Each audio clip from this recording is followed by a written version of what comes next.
রাসূল করিম সাল্লাল্লাহু আলাইহি ওয়াসাল্লামের যখন 8 বছর বয়স আর আব্দুল মুতাল্লিবের যখন 120 বছর বয়স। আব্দুল মুতাল্লিব নবী পাকের দাদা, উনার বয়স 120 আর নবীর বয়স মাত্র 8। এগুলো মনে রাখবেন, খুব কার্যকরী। 8 বছর বয়সে নবী যখন আমার পদার্পণ করলেন, আব্দুল মুতাল্লিবের শরীরটা যেন একদম ভারী হয়ে গেছে। আব্দুল মুতাল্লিব মনে মনে চিন্তা করেন, আল্লাহ পাক আল্লাহ তাআলা বয়স অনেক হয়ে গেছে, এবার মনে হয় আমার যাওয়ার পালা হয়ে গেছে, আমার ইন্তেকালের সময় হয়ে গেছে। আব্দুল মুতাল্লিব মনে মনে চিন্তা করে, আমার মা হারা বাপ হারা পোতা মুহাম্মদকে কার কাছে সঁপে দেওয়া যায়? 8 বছরের বাচ্চা মুহাম্মদ এতিম হয়ে কার কাছে যাবে, কার কাছে থাকবে, কার কাছে বসবে? আমি আব্দুল মুতাল্লিব, আমি মারা গেলে আমার পোতার কি হবে? যেই কারণে আব্দুল মুতাল্লিব নিজের বেটা হযরতে আবু তালিবকে ডাকলেন। আবু তালিবকে ডাকার পরে বলে, আবু তালিব রে, তোমার একজন ভাই ছিল যার নাম হচ্ছে আব্দুল্লাহ, ওই আব্দুল্লাহর পৃষ্ঠ হতে আমার পোতা মুহাম্মাদের জন্ম হয়েছে। এই বাচ্চাটার মা নাই, বাপ নাই, আমি তো মরে যাওয়ার সময় হয়ে গেছে, আমিও কবরে চলে যাব, আমার ইন্তেকাল হয়ে যাবে। আমার ইন্তেকাল হয়ে গেলে আমার পোতা মুহাম্মাদের দায়িত্ব তোমাকে দিয়ে দিলাম।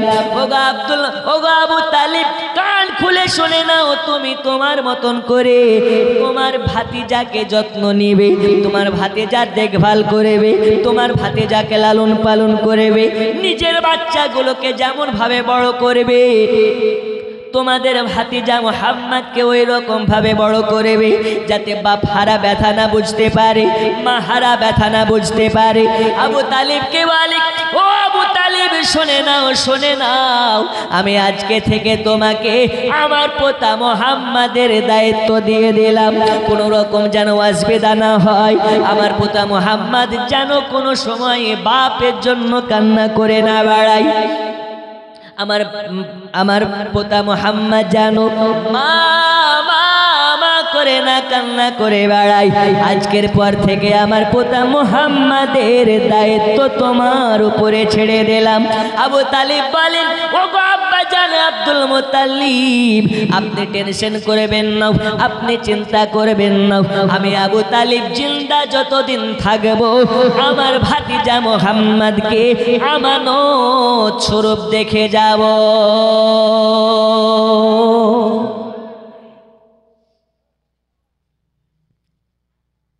হে মা খালা, শুনে যান, রাতের বেলা এই কথা বলে আব্দুল মুতাল্লিবের ইন্তেকাল হয়ে গেল। আব্দুল মুতাল্লিব চিরবিদায় হয়ে দুনিয়া ছেড়ে চলে গেলেন। নবী আমার বলে, দাদুজি দাদুজি দাদুজি, আজ আমি নবী আরো একা হয়ে গেলাম। দুনিয়াতে আমার বাবা নাই, দুনিয়াতে আমার মা নাই, আজ আপনি আমাকে ছেড়ে চলে গেলেন, আজকে থেকে আমি এতিম হয়ে গেলাম, আরো বড় এতিম হয়ে গেলাম। হযরত আবু তালিব মাথায় হাত বুলাইয়া বুলাইয়া বলে, হে ভাতিজা মুহাম্মদ, তুমি টেনশন করবে না, তুমি চিন্তা করবে না, আমি তোমার চাচা আবু তালিব থাকতে তোমার কোনো কষ্ট হতে দেব না। বন্ধু আমার, সোনা মানিকেরা, আবু তালিব আপনার কিনা আবু তালিব মাথায় হাত বুলাইয়া বুলাইয়া সান্ত্বনা দেয়। আব্দুল মুতাল্লিবের ইন্তেকাল হয়ে যাওয়ার পরে নবীকে আমার নিয়ে চলে গেলেন হযরত আবু তালিব নিজের ঘরে নিয়ে যাওয়ার পরে হযরতে আবু তালিবের স্ত্রীকে ডাকার পরে বলে, বিবি শুনে নাও, আজকের পর থেকে আমার ভাতিজা আমার বাড়িতে থাকবে, আজকে থেকে আমার ছেলেদের সঙ্গে সে বড় হবে, আমার ছেলেদের সঙ্গে খেলাধুলা করে বড় হবে। কেন? আমার ভাতিজা হলো এতিম, আমার ভাতিজার বাবা নাই, আমার ভাতিজার মা নাই, আমার ভাতিজার কেউ নাই এই পৃথিবীর বুকে। আমি তার চাচা জান, আমি তার চাচা, আমি তার পিতৃ সমতুল্য চাচা। আজকের পর থেকে আমি তার দায়িত্ব নিয়েছি, আজকের পর থেকে আমি তার অঙ্গীকারবদ্ধ হয়েছি। আজকে থেকে ভালোতে মন্দতে সব কিছুতে আমি তাকে নেতৃত্ব দেব। বন্ধু আমার, সোনামানিকে আব্দুল মুত্তালিবের বাড়িতে হযরতে আবু তালিব রাখলেন না, নিজের বাড়ি নিয়ে চলে গেলেন। একসঙ্গে খায় দায় ওঠা বসা করে। দয়াল নবী পাকের আচরণে আবু তালিব যেন আরো আকৃষ্ট হয়ে পড়ে। দয়াল নবীর এত সুন্দর ব্যবহার, এত সুন্দর চরিত্র, এত সুন্দর আপনার কিনা প্রশংসনীয় ব্যবহার আবু তালিব যত দেখে তত যেন বাচ্চা মুহাম্মাদের প্রতি ভালোবাসা জন্ম হয়। এত সুন্দর ব্যবহার যে আবু তালিব যত দেখে তত নবীর প্রতি মুহাব্বতের ঢেউ নিত হতে থাকে। দেখুন, একদিন আবু তালিব ব্যবসাতে যাওয়ার জন্য, বাণিজ্যতে যাওয়ার জন্য ব্যাগ কম্বল সব রেডি করছে। আর শিশু মুহাম্মদ সাল্লাল্লাহু আলাইহি ওয়াসাল্লাম দেখছেন আমার চাচা সিরিয়ায় বাণিজ্যের জন্য যাবে, ব্যবসার জন্য যাবে। তো হযরত আবু তালিবকে বলছেন, চাচু আপনি কই যান, কই যাবেন? বলছে, ভাতিজা আমি তো যাব সিরিয়া। এই যে বর্তমান ফিলিস্তিন, সিরিয়া, জর্দান, এগুলো একটাই জায়গার নাম ছিল। ওই টাইমে মুলকে শাম বলা হতো। কি বলা হতো? শাম। যেমন ধরুন মুর্শিদাবাদ, মালদা জেলা, উত্তর দিনাজপুর, বাংলাদেশের দিনাজপুর, রাজশাহী মিলিয়ে একটা মালদা। ঠিক জর্দান, ফিলিস্তিন এবং আপনার কিনা কয়েকটা এরিয়া নিয়ে একটা নাম ছিল, সেটা মুলকে শাম, যেটা বর্তমান সিরিয়ার মধ্যে পড়ে। আবু তালিব বলতেছেন, ভাতিজা আমরা তো যাব ব্যবসাতে, বাণিজ্যতে, তুমি বাড়িতে থাকবে, তোমার চাচির সঙ্গে থাকবে, তোমার কোনো রকমের অসুবিধা হবে না।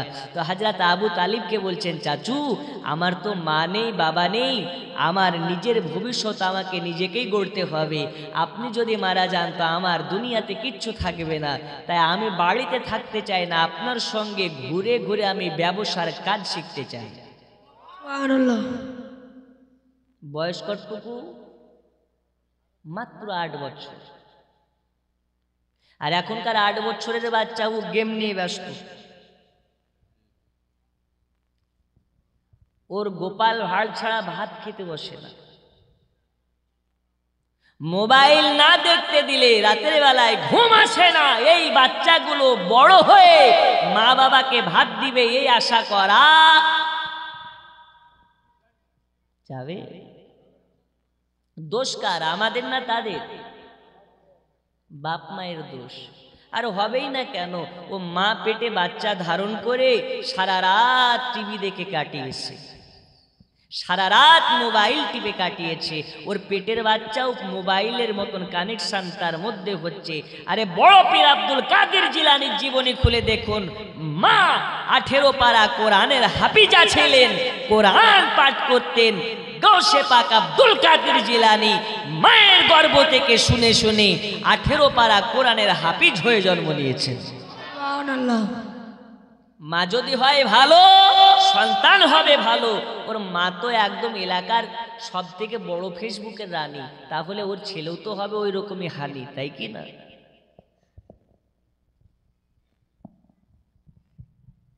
বন্ধুরে আমার সোনা মানিকেরা, হযরতে আবু তালিব বলতেছেন, ভাতিজা মুহাম্মদ, তোমার তো যাওয়ার সময় হয়নি, তুমি বাচ্চা, তুমি কেমন করে যাবে? আবু তালিবকে বলতেছেন, চাচুজি, চাচুজি, আপনার সঙ্গে গিয়ে আমি অভিজ্ঞ হতে চাই, আপনার সঙ্গে গিয়ে আমি কাজকর্ম শিখে নিতে চাই।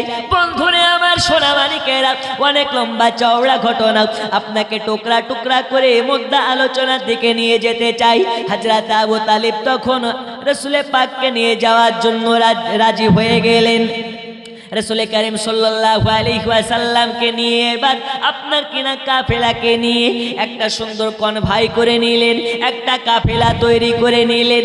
ওই কাফেলার যিনি হলেন সরদার, তিনার নাম হচ্ছে আবু তালিব, মানে নবী পাকের চাচা জান আবু তালিব। এবার আপনার ব্যবসাতে যাওয়ার জন্য, সিরিয়ায় ব্যবসাতে যাওয়ার জন্য বার হয়ে গেছে। দয়াল নবী হযরত আবু তালিবের সঙ্গে যাচ্ছেন, আবু তালিব নিয়ে যাচ্ছেন, যেতে যেতে যেতে একটা গাছের তলায় সবাই আশ্রয় নেওয়ার জন্য বসে গেলেন। আর যাওয়া যাবে না, আজ এই জায়গাতে আরাম করব, আরাম করার পরে কাল আবার এইখান থেকে বার হয়ে যাব। সবাই আপনার কিনা উটকে দাঁড় করিয়ে দিলেন, উটকে খাবার খেতে দিলেন, নিজেরাও খাবার খাওয়ার জন্য খাবার প্রস্তুতি নিচ্ছেন। আর দয়াল নবীজি কাফেলা থেকে একটু দূরে চলে গেলেন। দূরে যাওয়ার পরে একটি গাছ আছে, যেই গাছটা এখনো জীবিত অবস্থায় আছে, জিন্দা গাছ, সাহাবী গাছ। ওই গাছের গোড়ায় কেউ গিয়ে বসতে পারে না, ওই গাছের গোড়াতে কেউ যেতে পারে না। কিন্তু আল্লাহ পাক আল্লাহ তাআলা বলেছেন, ওই গাছের তলায় যে বসতে পারবে, ওই বাচ্চাটা সাধারণ বাচ্চা হবে না, ওই বাচ্চাটা আখেরি জামানার পয়গম্বর হবে।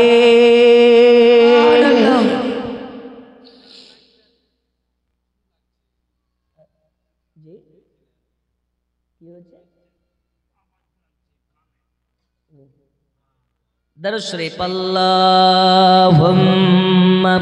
सल्ली अला सय्यिदिना मौलाना वाला आली सय्यिदिना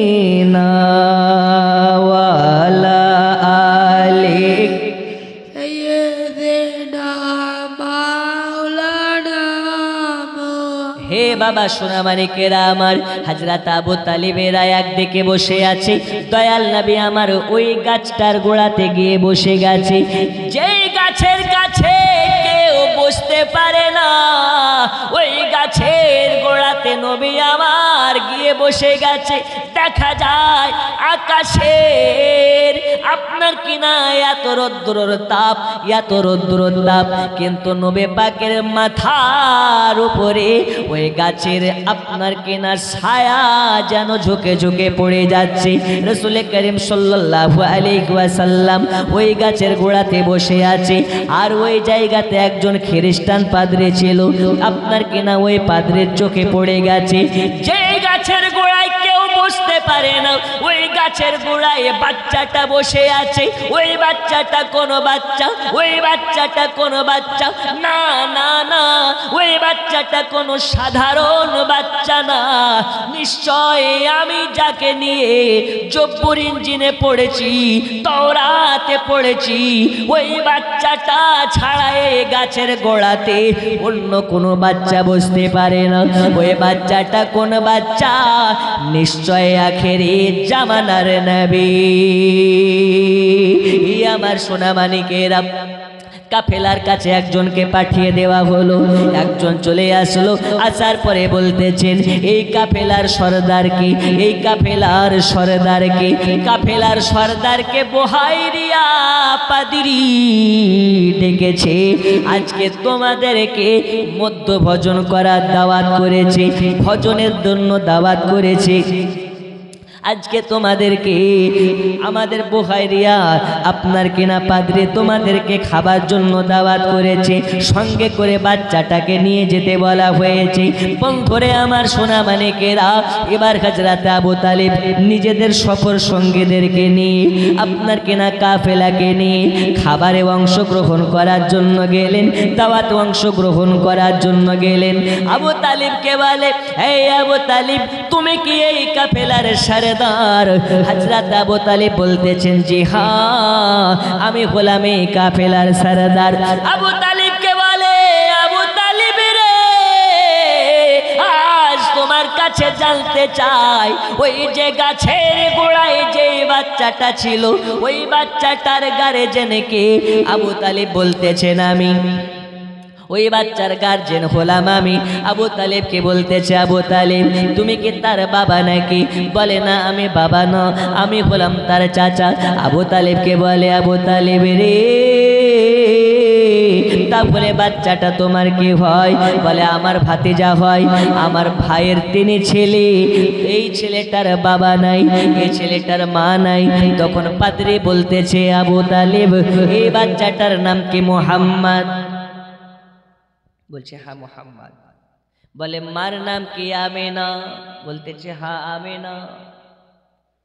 বাবার নাম কি? আব্দুল্লাহ। বলতেছে, হ্যাঁ আব্দুল্লাহ। মাও নাই, বাবাও নাই দুনিয়াতে? বলে, না, নাই। আবু তালিবকে বলতেছে, আবু তালিব রে, এই বাচ্চাকে নিয়ে আমি অনেক আগে থেকে স্টাডি করতেছি, আমি জব্বর ইঞ্জিনে পড়েছি। এই বাচ্চাটা হলো আখেরি জামানার নবী।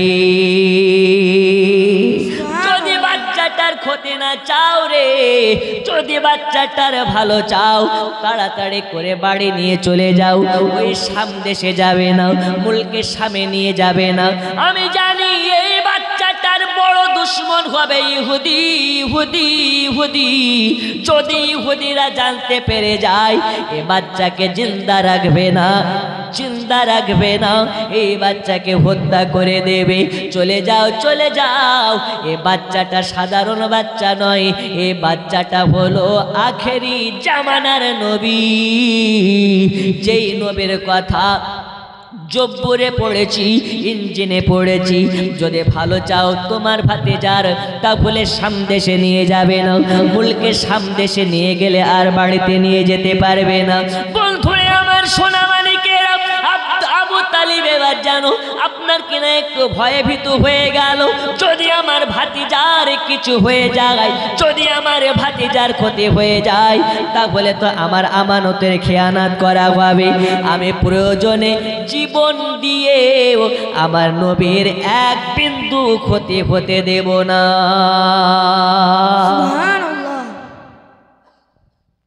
আমরা আমানতের খেয়ানত করি না, করি না?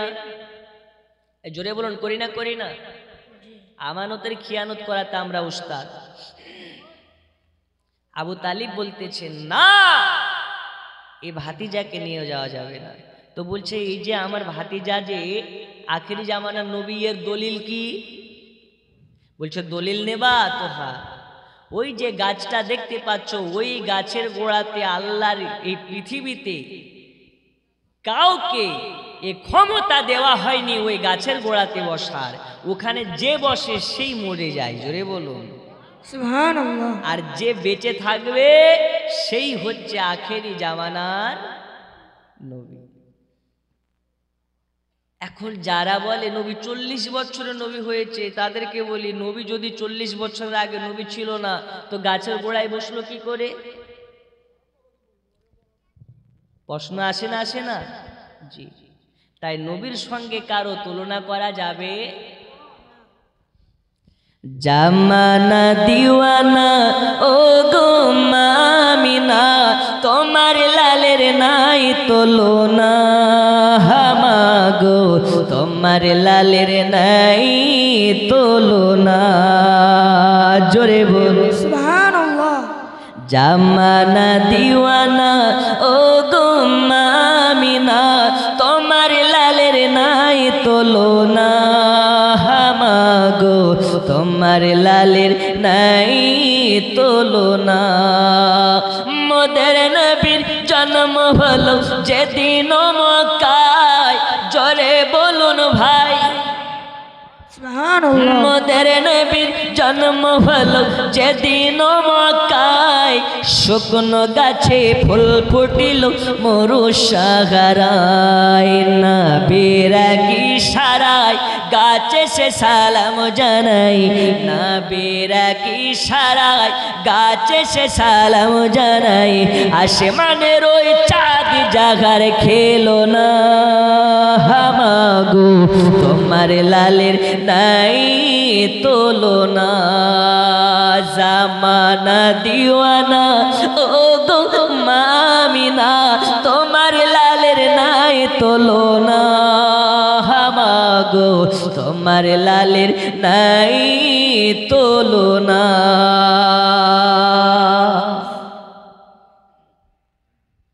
ও বন্ধুরে আমার সোনা মানিক, শুধু তাই নয় তাই নয়, এইবারে হযরতে আবু তালিব শাম দেশে যাওয়া বন্ধ করে দিলেন। শামের দিকে না গিয়ে পাশের একটা শহর, যেই শহরটার নাম হলো বসরা শহর। কি নাম বললাম? বসরা। এই বসরা শহরে আপনার কিনা সবাইকে নিয়ে চলে গেল। যাবার পরে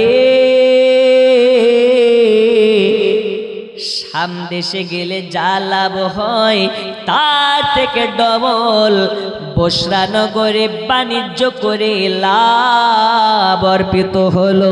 শাম দেশে গেলে যা লাভ হয় তার থেকে ডবল গুণ বসরা নগরে বাণিজ্য করে লাভবান হয়ে গেল। দয়াল নবী আমার তাদের সাথে থাকাতে তাদের যেন আয় রুজিতে বরকত বেড়ে গেল, সবাই খুশি হয়ে গেল। সামনে যাওয়া লাগলো না, বাড়ির পাশ থেকে ভালো ব্যবসা হয়ে গেল। এইবারে আপনার কেনা ভালো ব্যবসা করে আপনার বাড়ির দিকে চলে গেলেন। আবু তালেবের মুখে হাসি ফুটে গেল। যত দল ছিল সবার মুখে হাসি ফুটে গেল। দয়াল নবী পাকের ওয়াসিলাতে আল্লাহ তাদের বাণিজ্যতে বরকত দিয়ে দিল, আল্লাহ তাদের রিজিকে বরকত দিয়ে দিল, আল্লাহ তাদের সব কিছুতে বরকত বরকত দিয়ে দিল। আমার আল্লাহ বলে, নবীজি নবীজি আপনার কদম যেখানে পড়ে যাবে ওই জায়গাটা জান্নাতের থেকেও দামি হইয়া যাবে। এই কারণে নবী আমার যে জায়গাতে থাকে ওই জায়গাটা বরকতে ভরপুর হয়ে যায়। এ বাবা আমার সোনা মানিকেরা, সবাই ব্যবসা করে আসার পরে বাণিজ্য থেকে ফিরে আসার পরে হিসাব খাতা নিয়ে বসেছে। তো হিসাব খাতা আপনার খুলে দেখতে পাই শাম দেশে গেলে 70% লাভ হয়। আর এইবার আমরা যখন শাম দেশে যাওয়া বাতিল করে বসরা নগরে গেলাম, বসরাতে গিয়ে 100% লাভ হয়েছে। সুবহানাল্লাহ। এখন যদি আপনার বাড়িতে বসেই প্রত্যেকদিন অ্যাকাউন্টে 10,000 টাকা করে ঢুকে যায়, তো কলকাতা রাজমিস্ত্রি কাজ করতে যাবে? আবু তালিব বুঝে গেছে এটা আমার কারামত নয়, এটা নবীর মুজিজা। কি করে বুঝলো? একবার মক্কাতে অনাবৃষ্টিতে সব যেন আপনার খা খা করছে, মাটি ফেটে চুরমার হয়ে যাচ্ছে, আকাশ ক্লিয়ার, মেঘ নাই, পানি নাই, বাতাস নাই। ওই টাইমে সর্দার হচ্ছে আবু তালিব। সবাই মিলে আবু তালিবের কাছে গেছে। আবু তালিব বুড়ো আল্লাহওয়ালা, চলো ওর কাছে যাই, ও দোয়া করলে পানি হয়ে যাবে। এখন যদি আপনার বাড়িতে জিন ভূতে ধরে, গ্রামের মুড়লকে ডাকবেন না ইমামকে ডাকবেন? কাকে ডাকবেন? ইমামকে ডাকবে যে হুজুর এসে আয়তাল কুরসি পড়ে দেবে। আর গ্রামের মুড়লকে ডাকবেন কখন? যখন গ্রামে কোনো বিচার হবে তখন। তো সবাই মিলে আবু তালিবের কাছে গেছে, বলছে হুজুর অনাবৃষ্টিতে খাখা করতেছে, পানি নাই, জল নাই, মাটি যেন ফেটে যাচ্ছে, চলুন আপনি দোয়া করলে আল্লাহ বৃষ্টি দেবে। এখন আমার মধ্যে কি আছে আমি ছাড়া তো আপনারা জানেন না। আবু তালিব ভাবছে আমি যাব, আর আমার দোয়াতে যদি পানি না হয় তাহলে ইজ্জত তো যাবে যাবে, পিঠের উপরে পড়তে পারে। তুই সর্দার হয়েছ আর তোমার দোয়া কবুল হচ্ছে না মানে কি? তা আবু তালিবকে বলছেন আমার নবী, চাচু টেনশন করিয়েন না, চলেন আল্লাহ আপনার দোয়া কবুল করে নেবে। বলছে ভাতিজা সব কিছু তো আর বাচ্চা খেলা নয়, আমি যাব ঠিক আছে, যদি পানি না হয় তাহলে তো সমস্যা। বলছে চাচু দোয়া করা আপনার কাজ আর পানি দেওয়া কার কাজ? চলো নবী আমার গেলেন চাচার সঙ্গে, আবু তালিব দোয়া শুরু করেছে, আল্লাহ পানি দাও পানি দাও পানি দাও পানি দাও পানি দাও পানি দাও। 10 মিনিট কেটে গেল পানি নাই, 15 মিনিট কেটে গেল পানি নাই, 30 মিনিট কেটে গেল পানি নাই, আরো যেন আকাশ ক্লিয়ার হয়ে যায়। আবু তালিবের বুকে ধুকপুকে লেগে গেছে, 30 মিনিট হয়ে গেল, আকাশ তো আরো ক্লিয়ার হয়ে যাচ্ছে রে বাবা। তখন নবী আমার শাহাদত আঙুলটাকে আকাশের দিকে তুলে দিলেন, জোরে বলুন সুবহানাল্লাহ। আকাশের দিকে তুলে দিয়ে বলতেছে, আকাশ मैं वो शख्स बोल रहा हूं, আমি ওই ব্যক্তি বলতেছি যার ওসিলাতে আকাশ তোকে বানিয়েছে, যার ওসিলাতে জমিন তোকে বানিয়েছে। আল্লাহ আজ আমার চাচা যদি অপমান হয়ে যায় তো আমি অপমান হয়ে যাব, আজ আমার চাচাকে যদি লোকে গালি দেয় তো ওই গালিটা চাচাকে নয় আমাকে লেগে যাবে। আল্লাহ হাত তুলেছেন চাচা, আল্লাহ হাতটাকে তুমি ফিরিয়ে দিও না, একটু পানি দিয়ে দাও। নবী আমার আকাশের দিকে তাকিয়ে আকাশের দিকে আঙুলটাকে ডানে করে বামে করে, ওয়াল্লাহি আল্লাহর কসম আমার আল্লাহ বলে মিকাইল জলদি করে চলে যাও, পানির ফোয়ারা আজকে মক্কা নগরে লাগিয়ে দাও। সুবহানাল্লাহ। পানি হতে লেগেছে। এলো এলো রে সে নূর এলো ভোরে ভোরে, জোরে বলুন সুবহানাল্লাহ। জমিন আসমা ভরে গেলে মা, সকলে পড়ে সাল্লে আলা রে, এলো এলো রে সে নূর এলো ভোরে ভোরে। বন্ধু আমার সোনা মানিকেরা, আমার রাসূলে পাক হাত তুলে দোয়া করেছে, নবীর হাতের ওয়াসিলাত আল্লাহ পানি বর্ষণ করতে লেগেছে। গোটা মক্কা নগরবাসী বুঝে গেল আজ মনে হয় আবু তালিবের দোয়ার ওয়াসিলাতে পানি হয়েছে, কিন্তু আমার আল্লাহ বলতেছেন না না না, আজকে আবু তালিবের হাতের জন্য পানি দিয়ে নাই, আজকে আমার শিশু নবীর হাতের ওয়াসিলাতে পানি হয়েছে। বন্ধু আমার সোনা মানিকেরা, আপনাকে বলতে চাই এই নবী কোন নবী? যে আবু তালিবের বাড়িতে আছে, হযরত আবু তালিব বলতে আছে আমার বাড়িতে নবী আমার থাকে, তো আমার বাড়িটা যেন সব সময়তে আলো হয়ে থাকে। আমার বাড়িতে যখন নবী আমার থাকে, বাড়িটা যেন বাড়ি নয় বাড়ি নয় বাড়ি নয়, যেন মনে হয় জান্নাতের একটা অংশ হয়ে গেছে। আমার বাড়িতে আমার ভাতিজা থাকে, আমার বাড়িতে আল্লাহর অগণিত ফেরেশতাদের আনা জানা থাকতে থাকে। সোনা মানিকেরা আমার ব্যবসা করে সবাই বাড়ি চলে আসলেন, অনেক লাভ হয়েছে, অনেক আপনার কেনা অর্থ কামিয়েছে, অনেক টাকার ব্যবসা হয়েছে। বাড়িতে আসার পরে হিসাব মিলিয়ে দেখে সব থেকে বেশি লাভবান এই বাণিজ্যতে হয়েছে, এই ব্যবসাতে হয়েছে। বন্ধু আমার সোনা মানিকেরা, দিন যায় রাত আসে, দিন যায় রাত আসে।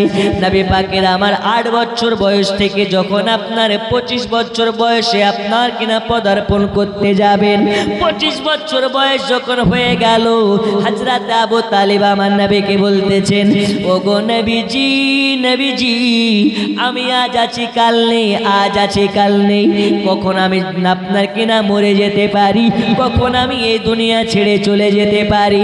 আমি যদি মারা যাই তোমার আর কেউ নাই, এই জন্য তোমার আমি ভবিষ্যৎ নিয়ে ভাবতে আছি।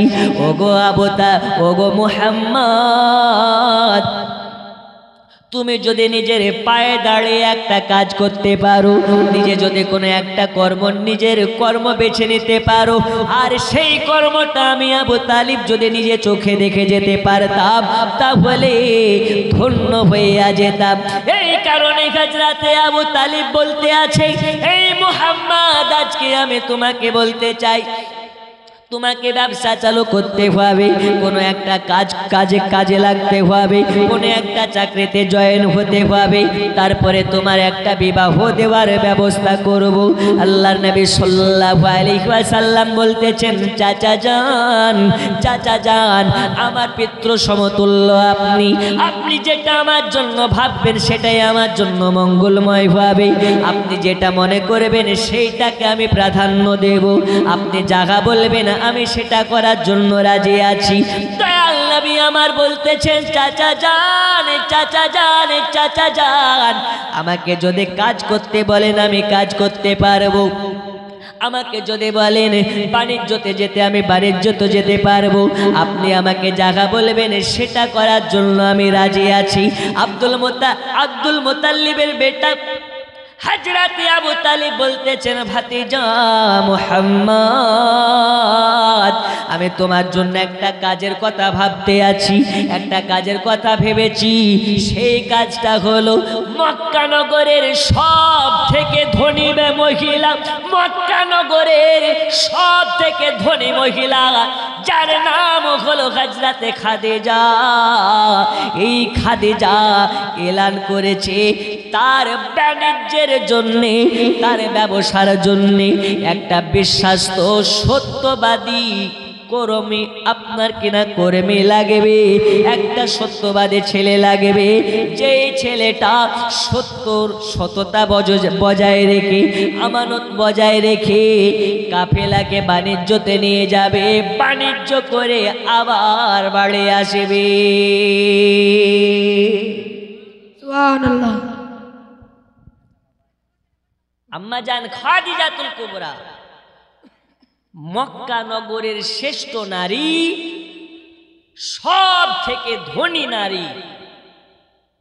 উনি এলান করেছেন একটা কর্মী লাগবে, একটা নকার লাগবে, একটা গোলাম লাগবে, একটা কাজের লোক লাগবে, কিন্তু 100% বিশ্বাস্ত হতে হবে। জোরে বলুন সুবহানাল্লাহ।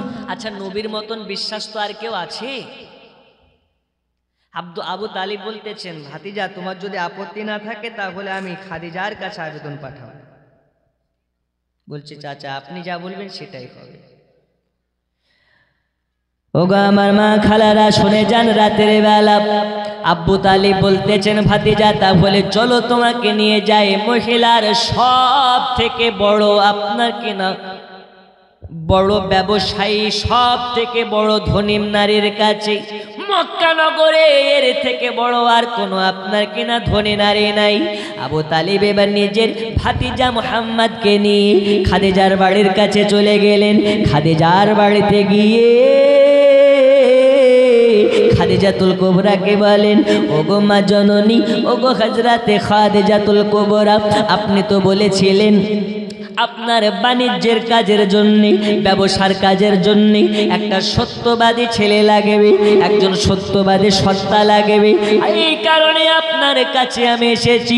আমার ভাতিজা মুহাম্মদ, যাকে কাফেরেরা সত্যবাদী বলে ডাকে, গোটা মক্কার মানুষেরা সত্যবাদী বলে জানে, যাকে গোটা মক্কার মানুষেরা এক কথাতে বিশ্বাস করে, যাকে মক্কাবাসীরা কোনো রকমের সন্দেহ করে না, তাকে আল আমিন বলে উপাধি দিয়েছে। তিনি হলেন বিশ্বাসী, বিশ্বাসী, বিশ্বাসী। আজ আমার ভাতিজার জন্য আপনার কাছে আমি আপিল করতে এসেছি, ওগো খাদিজাতুল কুবরা, যদি আপনি মনে চান, আপনি যদি ইচ্ছে পোষণ করেন, আপনার বাণিজ্যের দায়িত্ব আমার ভাতিজা মুহাম্মদকে দিতে পারে। খাদিজাতুল কুবরা ওই সময় বলেছিলেন, ওগো আবু তালিব, তোমার ভাতিজা মুহাম্মদের প্রশংসা তো শুনেছি, তোমার ভাতিজা মুহাম্মদের প্রশংসাতে আমি পঞ্চমুখ হয়েছি।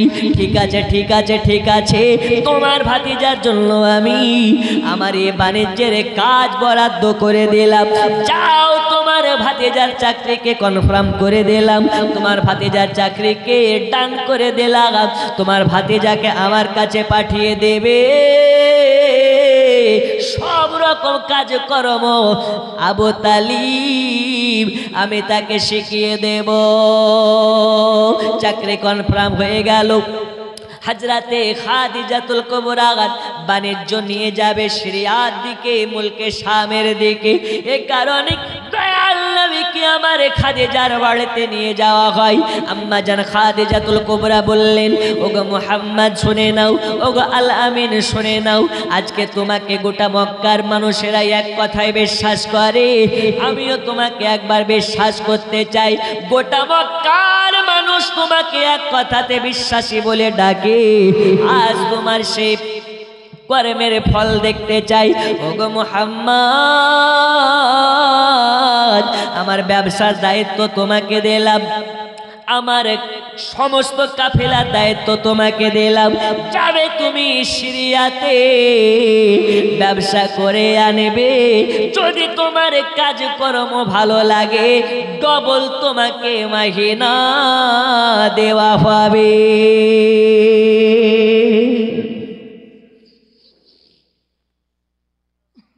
বলছে চাপ নেই, আপনি আমাকে দায়িত্ব দেন। আম্মা জান খাদিজাতুল কুবরা এবার দায়িত্ব দিয়ে দিলেন। গোটা বাণিজ্যর দায়িত্ব নবীর হাতে অর্পণ করে দিলেন, আল আমিনের হাতে তুলে দিলেন। আম্মা জান খাদিজাতুল কুবরা নবী পাকের চেহারা দেখে যেন অবাক হয়ে গেলেন। হায় আল্লাহ, এত সুন্দর অপরূপ অপরূপ দুনিয়ায় আমি কোনোদিন দেখি নাই, আমি কোনোদিন দেখি নাই। এত সুন্দর চেহারা, এত সুন্দর মায়া ভরা চেহারা, এত সুন্দর আপনার কিনা শালীনতা ব্যবহার আমি কোনোদিন দেখি নাই। যে কারণে হযরতে খাদিজাতুল কুবরা আকৃষ্ট হয়ে নবীকে দায়িত্ব দিয়ে দিলেন। দয়াল নবী আমার এবার গোটা দায়িত্ব নিয়ে, আপনার কাফেলা দায়িত্ব নিয়ে, ব্যবসাকে আপনার নিয়ে সিরিয়ার দিকে চলে যাচ্ছেন, সিরিয়ার দিকে চলে যাচ্ছেন। সিরিয়াতে আপনার যাওয়ার পথে ওই যে ছোটবেলায় আবু তালিব আপনার কিনা নিয়ে যেতে যেতে যে গাছের গোড়ায় নবীকে বসিয়েছিলেন, ওই গাছের গোড়ায় দুবার নবী আমার গিয়ে বসে গেলেন। বসে যাওয়ার পরে ওই সময় বুহাইরিয়া পাদিরি আবারও দেখতে পেলেন নবী আমার ওই জায়গাতে বসে আছে। সবার কাছে আপনার কিনা সবাইকে ডেকে পাঠালেন, সবাই মিলে গেলেন। তখন কাফেলার সবাইকে বলে দিলেন, এই তোমরা কে জানো, তোমাদের যে সফর সাথী খাদিজাতুল কুবরা যাকে সমস্ত দায়িত্ব দিয়েছে, একে কে তোমরা চেনো নাকি? বলে হ্যাঁ চিনি, সে হলো সত্যবাদী, তাকে গোটা মক্কার মানুষেরা আল আমিন বলে ডাকে। বলে তা আচ্ছা, ভালো কথা, তবে শুনে নাও, আজ আমি তোমাদেরকে বলে দিই যে তোমাদের যাকে সরদার করে পাঠিয়েছে, যে মুহাম্মদ তোমাদেরকে এনেছে, এ আখেরি জামানার পয়গম্বর আল্লাহ তাআলা যার হাতে তুলে দিয়েছেন হাউজে কাউসার। তোমরা সিরিয়ার দিকে যাবে না, সিরিয়ার দিকে যাবে না। যদি সিরিয়ার দিকে চলে যাও তাহলে মুহাম্মাদের দুশমনেরা মুহাম্মাদকে কাতাল করে ফেলবে, মুহাম্মাদকে আপনার কিনা নষ্ট করে ফেলবে, মুহাম্মাদের ক্ষতি করে ফেলবে। তাই তোমরা ফিরে যাও মুহাম্মাদকে নিয়ে মুলকে শাম যাবে না। জোরে বল সুবহানাল্লাহ। একই ঘটনা। তখন কি করলেন নবী আমার, ওই সিরিয়া যাওয়া বন্ধ করে বুসরা নগরে ব্যবসা করলেন। যত ব্যবসা হয়েছে সব থেকে বেশি লাভ এই বুসরা নগরেই হলো। জোরে বলুন সুবহানাল্লাহ। আর এদিকে একটা ঘটনা ঘটে গেল কি, হযরতে খাদিজাতুল কুবরা রাত্রেবেলায় ঘুমিয়ে আছে, তো স্বপ্ন দেখতে পাচ্ছে একটা নূর হযরতে খাদিজাতুল কুবরার বাড়ির উঠোনে এসে গেছে। কি এসে গেছে? নূর। ওই নূরটা দেখে খাদিজার ঘুম হারাম হয়ে গেছে। আল্লাহ, এত সুন্দর নূর আমার বাড়িতে, এই স্বপ্নের মানে কি? স্বপ্নের মানে কি? রাতারাতি একজন হুজুরের কাছে চলে গেল, একজন মাওলানার কাছে। নাম কি? ওয়ারকা বিন নাওফেল। তার কাছে গিয়ে বলতেছেন, মাওলানা সাহেব, আপনার কাছে একটা প্রশ্নর তাবির করার জন্য এসেছি, তদবির করে দেন। কি করতে হবে? বলে, মাওলানা সাহেব, রাতের বেলা স্বপ্নে ঘুমের মধ্যে দেখেছি, আমার স্বপ্নে দেখেছি যেন একটা নূর আমার বাড়ির উঠোনে এসে গেছে। ওই নূরটা দেখার পরে আমি যেন ওই নূরের দিওয়ানি হয়ে গেলাম। সুবহানাল্লাহ। একটু জোরে হবে না? সুবহানাল্লাহ। আরো জোরে। সুবহানাল্লাহ। ও গো চাঁদ, তুমি বলে দাও আমার নবীজি কোথায়? কোথায় গেলে পাবো নবীকে? কোথায় গেলে পাবো নবীকে? পাক নবীজির রওজায়। ও গো চাঁদ, তুমি বলে দাও আমার নবীজি কোথায়? আল্লাহুম্মা সাল্লি আলা সাইয়্যিদিনা মাওলানা মুহাম্মদ ওয়ালা আলি সাইয়্যিদিনা মাওলানা মুহাম্মদ। লাখো লাখো হাজিরা হজে পাকে যায়, আল্লাহর কাবাকে জড়িয়ে কয়। লাখো লাখো হাজিরা হজে পাকে যায়, আল্লাহর কাবাকে জড়িয়ে কয়। ও গো কাবা, তুমি বলে দাও আমার নবীজি কোথায়? ও গো কাবা, তুমি বলে দাও আমার নবীজি কোথায়? বন্ধুরে আমার, সোনা মানিকেরা, নবীকে পাওয়ার জন্য মদিনা যাওয়া লাগে না, নবীকে পাওয়ার জন্য মক্কা যাওয়া লাগে না। নবী আমারে বলেছেন, যারা আমার সঙ্গে মোহাব্বত করতে চাও, রাতের বেলা ঘুমানোর আগে কমপক্ষে 100 বার দরুদ পাঠ করে নাও। যারা আমার প্রতি দরুদ পাঠ করে, আমি নবী তাদেরকে স্বপ্নে মাঝে নিজে গিয়ে দেখা দিই। সুবহানাল্লাহ। আজকে বেশি রাত করব না ইনশাল্লাহ। আজকে অনেক লম্বা একটা সফর করে আপনাদের মাঝে এসেছি। শরীরটা একটু ক্লান্ত এবং অসুস্থতার মধ্যে। আপনাদেরকে আজকে শুধু গুছিয়ে নিচ্ছি, আর এ গুছিয়ে নেওয়ার পরে ইনশাল্লাহ জীবনে হবে। তবে বলতে চাই, নাবির মোহাব্বাতে 6 দিন না, আমরা প্রয়োজন হলে প্রত্যেক দিন দিতে রাজি। বলুন ইনশাল্লাহ। আচ্ছা, এখানে সুগারের রুগী কে কে আছেন? হাত তুলেন তো, একটু দেখান তো। কেউ নেই? ডায়াবেটিসের রুগী, যার সুগার হয়ে গেছে, এ দেখেন একটা, ওই পেছনে একটা, 2টা। যাক, এই গ্রামের মানুষের সুগার নেই গো, কিন্তু আমাদের ওই এলাকায় দেখা যাচ্ছে ঘরে ঘরে সুগার। আজকে আপনাদেরকে একটা দোয়া শিখিয়ে যাব। যাদের সুগার আছে, সুগার ভালো হবে, যার সুগার নাই কিয়ামত পর্যন্ত হবে না। বলুন ইনশাআল্লাহ। এই নবী পাকের জীবনের মধ্যে দোয়াটা পাবেন। এ বাবা আমার, সোনা মানিকেরা, আর একটু আপনাদেরকে বলি, দয়াল নবী আমার হযরতে খাদিজাতুল কুবরার বাণিজ্যর দায়িত্ব নিয়ে খুব সুন্দরভাবে দায়িত্ব পালন করে অনেক টাকা লাভ করে এবার বাড়ির দিকে চলে আসতেছে।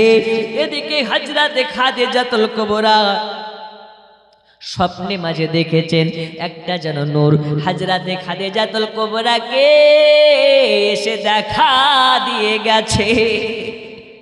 আর আপনার কি না ওয়ারকা বিন নাফিল বলে, এই খাদিজা শুনে নাও তোমার কতই না ভাগ্য ভালো, আজ এই স্বপ্নের মানে শুনলে তুমি অবাক হয়ে যাবে। ওগো খাদিজা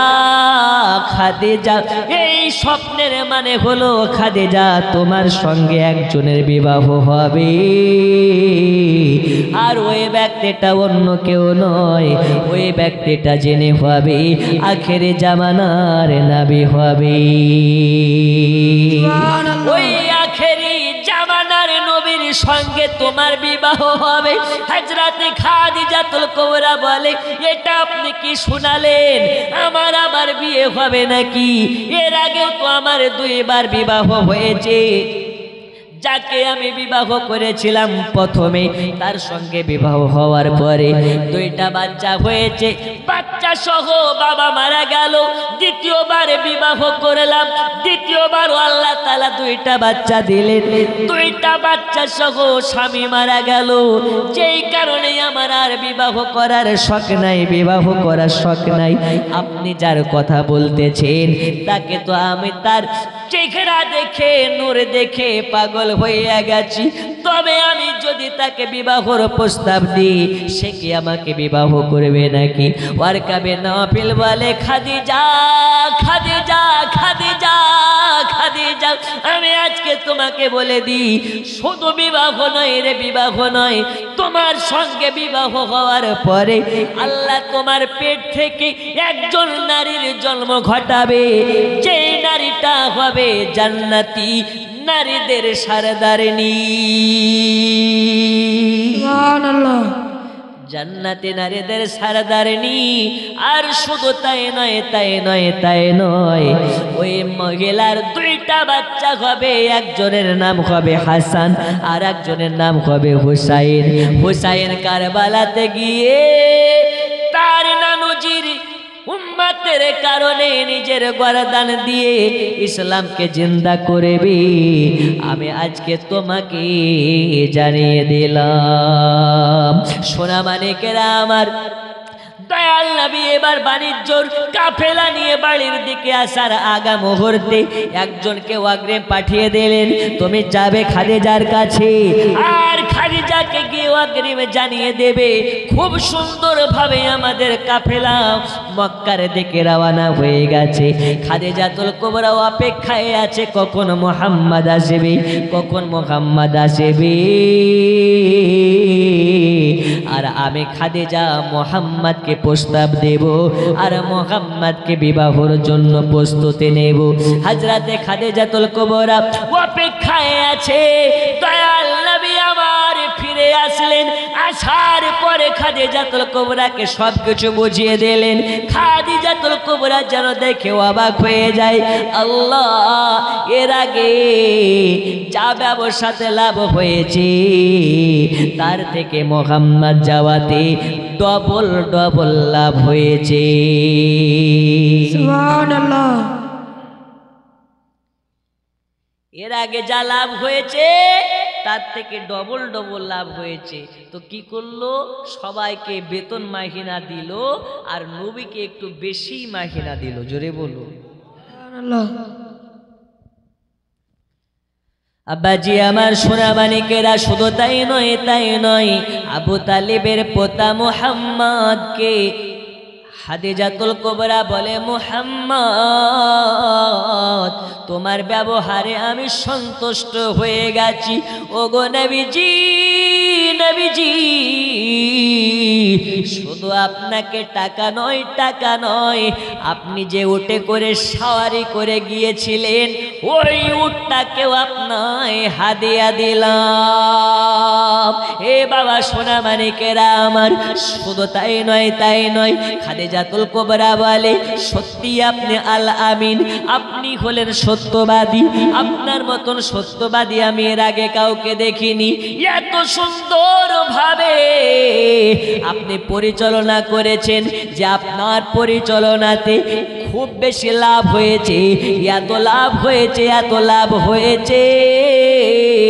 এর আগে অনেকবার বাণিজ্যতে গেছে, তারা যা লাভ না করতে পেরেছে, প্রথমবারে আপনি তাদের থেকে বেশি লাভ দিয়েছে। সুবহানাল্লাহ। ব্যবসা করা নবীর সুন্নাত, ব্যবসাতে লাভ করাও নবীর সুন্নাত। কিন্তু আমাদের দেশে ব্যবসার নামে চিটারি হয় না, হয় না, লম্পটি হয়। ও কিনেছে আপনার 50 টাকা কিলো, আসার পরে বিক্রি করে 500 টাকা কিলো। তখন ওকে যদি বলা হয় আচ্ছা ভাই বলো তো দাম কি, তখন বলছে দেখেন ব্যবসা করলে মিথ্যা বলা জায়েজ আছে, বলে না, বলে না। আচ্ছা ব্যবসাতে মিথ্যা বলা কি জায়েজ? যেটা হারাম সেটা হারাম, যেটা গু সেটা গু। এখন গুয়ের ওপরে যদি আতর মারেন তো গু কি আপনার ক্ষীর হয়ে যাবে নাকি? কোচে চুপ করে বস, নাহলে গুলি মেরে দেবো। এখানকার মা খালা খুব ভালো মা, আপনারা হবেন না খুব ব্যস্ত। আপনাদের জন্য মশলা এনেছি, আজকে বলে যাব নাইটি পরা যাবে কি যাবে না। দ্বিতীয় মশলা বলে যাব সিটি গোল্ড পরা যাবে কি যাবে না। তৃতীয় মশলা বলে যাব আপনাদের জন্য যে কি বলে, এখনকার মা খালারা তো খুব আধুনিক, এদের সবার কাছে ফোন আছে আর ফেসবুক আছে, আছে না নেই? আছে। তো ফেসবুক চালানো জায়েজ না না জায়েজ বলে যাও। জি, চুপচাপ বসে থাকেন। যদি বসে থাকেন দোয়া করব আপনার মুরগিকে শিয়ালে খাবে না, বরঞ্চ যোগাবে। আর যদি বেশি অত্যাচার করেন দোয়া করব বাড়ির সব মুরগিকে শিয়ালে হজম করবে। বন্ধুরে আমার, সোনা মানিকের, হযরত খাদিজাতুল কুবরা বলে মুহাম্মদ আজকে তোমাকে দিয়ে দিলাম, এই উটটা তোমাকে দিয়ে দিলাম, উটটা তোমাকে দিয়ে দিলাম। উট নবীকে দিয়ে দিলেন, আর আবু তালিবের আপনার ভাতিজা মুহাম্মদকে বাড়ি পাঠিয়ে দিলেন। হযরতে খাদিজাতুল কুবরা আবু তালিবের কাছে একটা চিঠি পাঠিয়ে দিলেন। কার মাধ্যমে চিঠি পাঠালেন? হযরত আপনার কিনা খাদিজাতুল কুবরা তার খাসবাদের মাধ্যম দিয়ে একটা চিঠি লিখে পাঠিয়ে দিলেন। ওই চিঠিতে ভালো করে বড় আকারে লেখা আছে, ওগো আবু তালিব, আমি হলাম মক্কা নগরের সব থেকে বড় ধনী, আমি হলাম মক্কা নগরের সব থেকে বড় ধনী মহিলা। আমার কোনো কিছুর অভাব নাই, খাবারের অভাব নাই, টাকার অভাব নাই, ধন দৌলতের অভাব নাই, সোনা দানার অভাব নাই। আজকে আমি তোমার কাছে প্রস্তাব দিতেছি, তোমার ভাতিজা মুহাম্মাদের সঙ্গে যদি আমার বিবাহটা দিয়ে দাও, আমি খাদিজাতুল কুবরা আমি তোমার ভাতিজাকে বিবাহ করতে চাই।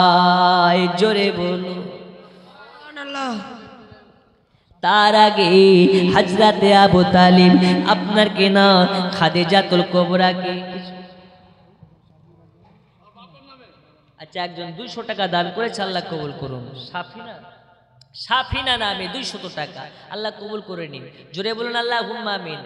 আবু তালিবকে চিঠি দেওয়ার আগে নবীকে খাদিজাতুল কুবরা ডাইরেক্ট আপনার অফার করেছিলেন, নবী গো আমি আপনাকে বিবাহ করতে চাই, আমার বয়স একটু বেশি, আমার বয়স হলো 40, আপনার বয়স 25 আমি জানি, কিন্তু নবী গো আপনার ব্যবহারে আমি আকৃষ্ট হয়ে গেছি, দেওয়ানি হয়ে গেছি, তাই আমার নিজের জীবন যৌবনকে আপনার কাছে আমি বিক্রি করে দিতে চাই, আপনার কাছে আপনার কদম তলে আমি কুরবান করে দিতে চাই।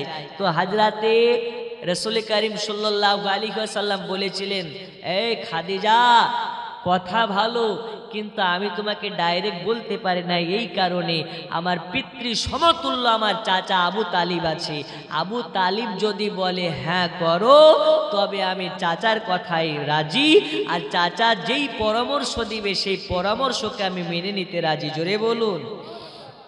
আচ্ছা এখন চাচার কথায় কেউ কি কথা শোনে? আরে বাপেই তো জানে না ও বিয়ে করে নিয়েছে, ঠিক না? এখন পালিয়ে বিয়ে করি নাই, ও বাপ মার কথা মানে না। আব্বাজি আমার সোনা মানিকেরা, শুধু তাই নয়, আল্লাহ নবী সাল্লাল্লাহু আলাইহি ওয়াসাল্লাম বললেন, ওগো খাদিজা, আমি আপনাকে এখন কিছু বলতে পারবো না।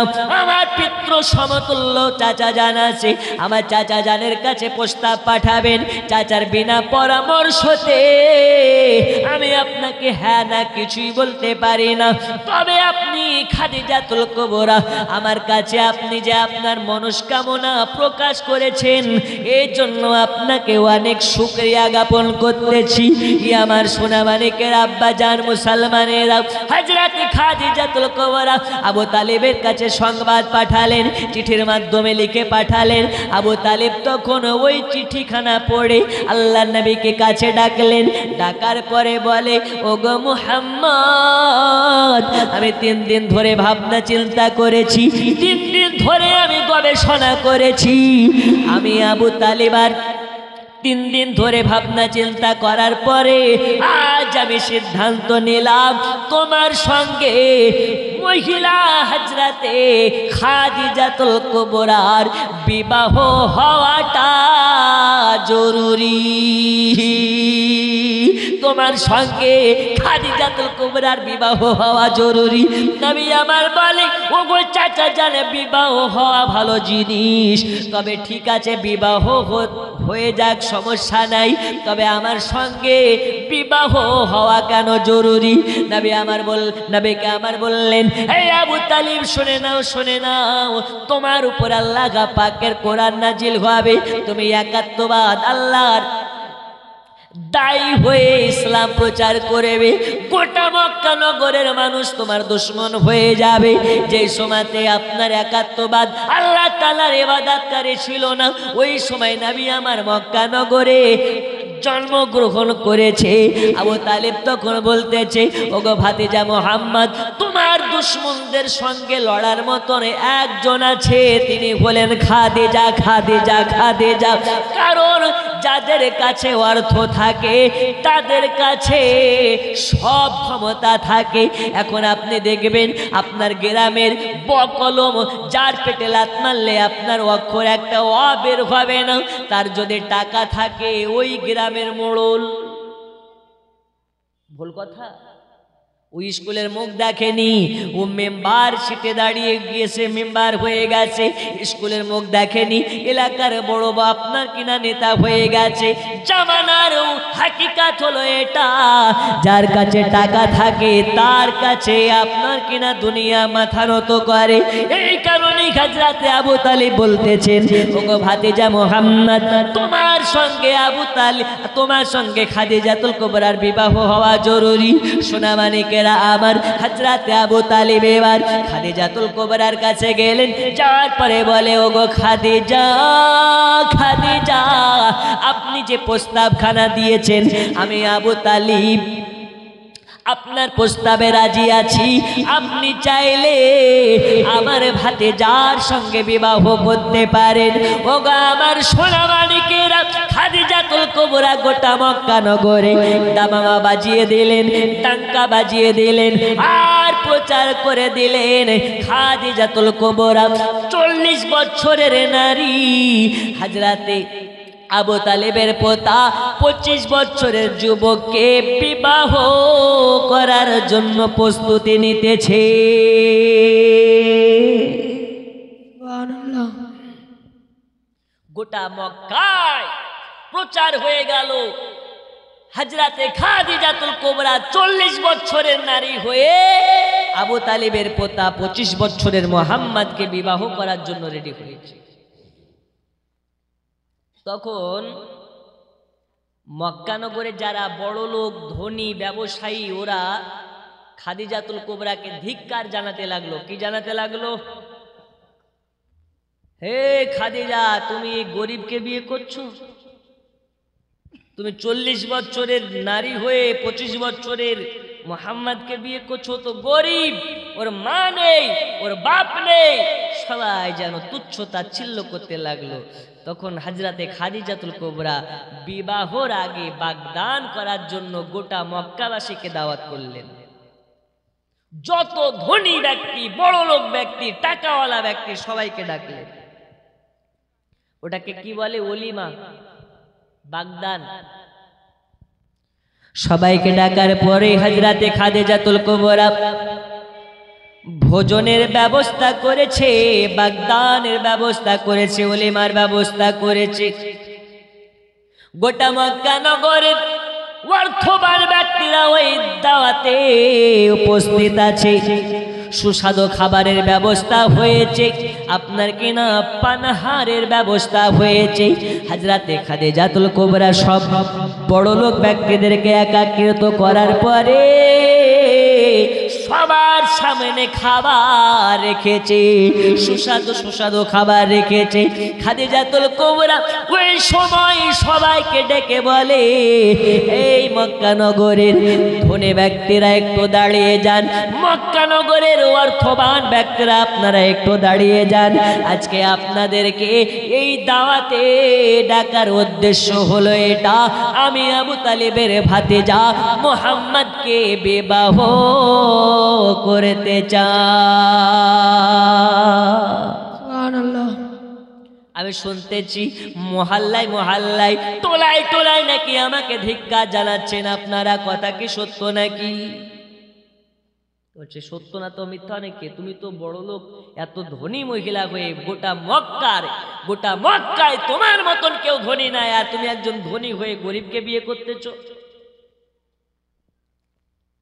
তখন হযরতে খাদিজাতুল কুবরা বলছে, তবে শুনেন, খাবার আগে দুইটা কথা বলি, আপনারা ভালো করে শুনেন। তো কি কথা? বলে, ওগো মক্কার ধনী ব্যক্তিরা শুনে নিন, শুনে নিন। আচ্ছা বলুন তো এই মক্কা নগরে আমার মতন কেউ কি ধনী ব্যক্তি আছে? বলে না, আপনার মতন ধনী মহিলা নেই, আপনি হলেন সব থেকে বড় ধনী মহিলা, আপনার কদমের তলায় সবাই থাকে, আপনার মতন টাকা কারো নাই, নাই নাই নাই, আপনার মতন অর্থ কারো নাই, আপনার মতন ধন কারো নাই, আপনার মতন পয়সা কারো নাই। হযরতে আবু তালিবের পোতা ভাতিজা মুহাম্মদকে তবে বিবাহ করলেন কেন? হযরতে খাদিজাতুল কুবরা বলে, তবে কান খুলে শুনে নিন, কান খুলে শুনে নিন। আজকে আমি তো আপনাদেরকে বলতে চাই, দুইটা কথা বলতে চাই। আপনারা যেটা শুনেছেন ওটাই সত্য কথা। আমি মক্কা নগরের সব থেকে বড় ধনী মহিলা হওয়া সত্ত্বেও আজকে আমি মুহাম্মদকে বিবাহ করতেছি কেন? আজকে দুইটা কথা আপনাদেরকে বলবো। আচ্ছা বলুন তো, আমি যে মুহাম্মদকে বিবাহ করার জন্য প্রস্তাব দিয়েছি, তিনি হলেন কুরাইশ বংশের। কোন বংশের? আচ্ছা আপনারা বুকে হাত দিয়ে বলেন, মক্কা নগর তো মক্কা নগর, গোটা পৃথিবীতে কুরাইশ বংশের থেকে কোনো বড় বংশ আছে? বলছেন না, এমন কোন বংশ আছে যে কুরাইশ বংশের থেকে বেশি আপনার কিনা সম্মানীয় বংশ? বলেন না। আচ্ছা ঠিক আছে, ঠিক আছে, একজন দাঁড়িয়ে বলতে পারেন যে আবু তালেবের ভাতিজা মুহাম্মাদের কোনো দোষ আছে? বলছেন না। আবু তালিবের ভাতিজা মুহাম্মাদের মতন কেউ ভালো আছে? বলে না, ভালো নাই। আবু তালিবের ভাতিজা মুহাম্মাদের মতন কেউ সত্যবাদী আছে? বলে না। গোটা মক্কা নগরে আবু তালিবের ভাতিজা মুহাম্মাদকে আল আমিন বলে ডাকা হয়, আল আমিনের উপাধি দেওয়া হয়েছে। তা বলে দেখতেও সুন্দর, ব্যবহারও সুন্দর, তাকে সত্যবাদী বলে ডাকা হয়। তবে একটা দিক থেকে তোমরা যেটা ধিক্কার দিতেছো, একটা দিক থেকে তোমরা যেটা তুচ্ছ তাচ্ছিল্য করতেছো, যে মুহাম্মদ হলো গরিব, মুহাম্মাদের কিছু নাই। তবে শুনে নাও, শুনে নাও, শুনে নাও রে, আমার মতন খাদিজাতুল কুবরাকে সে বিবাহ করতেছে। এ কারণে আজ আমি তোমাদেরকে ডেকে দুইটা জিনিস ক্লিয়ার করে দিতে চাই। আচ্ছা বলো বলো বলো বলো, আমার থেকে কেউ মক্কায় বড় লোক আছে? বলে না, আপনার মতন বড় লোক নাই। তখনই হযরতে খাদিজাতুল কুবরা আলমারির চাবিগুলো নিয়ে চলে আসলো। আনার পরে যত অর্থ ছিল, যত টাকা ধন সম্পত্তি ছিল, সব কিছুর চাবি কাগজ আল্লাহর নবীর কদমে ফেলে দিল। সুবহানাল্লাহ। সব নবীর কদমের কাছে ফেলে দিল। বলল আজকে থেকে আমার সব কিছুর মালিক হচ্ছেন নবী। জোরে বলুন সুবহানাল্লাহ। তাহলে খাদিজার মালিকানার কে থাকলো, কে হলো? নবী হয়ে গেল। বলল গো মক্কাবাসী শোনো, আজকে থেকে খাদিজাতুল কুবরার যত ধন দৌলত আছে সব ধন দৌলত আমি নবীর হাতে তুলে দিলাম। তখন এই কথা শোনার পরে গোটা মক্কা নগরের আমিরদের যেন মুখ বন্ধ হয়ে গেল। আর একটু জোরে হবে না? আর একটু জোরে হবে না? নবীর জন্য মহিলা খাদিজাতুল কুবরা মক্কা নগরের সব থেকে ধনী মহিলা, নবীকে মোহাব্বত করে, নবীকে ভালোবেসে নিজের যত ধন সম্পত্তি ছিল সব নবীর কদমে কুরবান করে দিল। এর নাম হচ্ছে নবীর মোহাব্বত, এর নাম হচ্ছে নবীর ভালোবাসা। ওই নবীর মোহাব্বতে আমরা কি মুখে দাঁড়িয়ে রাখতে পারবো না? রাখতে পারবো না? পারবো না?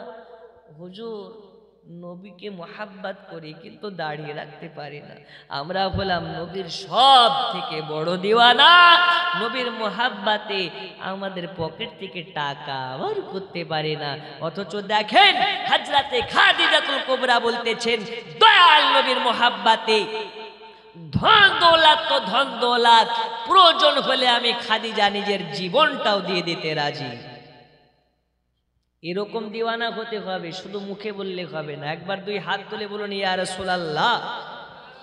নারে তাকবীর, আল্লাহু আকবার। ইয়া যে শয়তান পালাবে না। মাইক বন্ধ, সবাই উচ্চ রূপে বলেন নারে তাকবীর, নারে